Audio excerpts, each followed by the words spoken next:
Once you have removed the rotating assembly, set the pump and motor on end and remove the motor bracket. First, remove the old mechanical seal and be sure to remove both parts.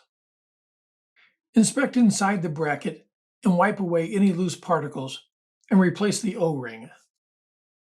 Then put the bracket back on the motor, tightening the bolts in a crisscross pattern. The mechanical seal comes in two parts, a ceramic portion and a carbon portion. Inspect both parts to be sure there is no cracks or scratches on either surface. Dip the ceramic portion of the seal into water for lubrication and push it down onto the motor shaft with the white ceramic side facing up. Use a pipe or a piece of PVC to push it down firmly and flush into the hole.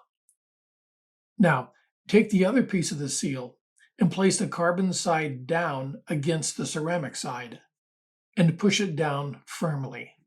Then reinstall the bottom plate of the RA on the motor bracket, pin side down, and reassemble the RA back onto the motor shaft.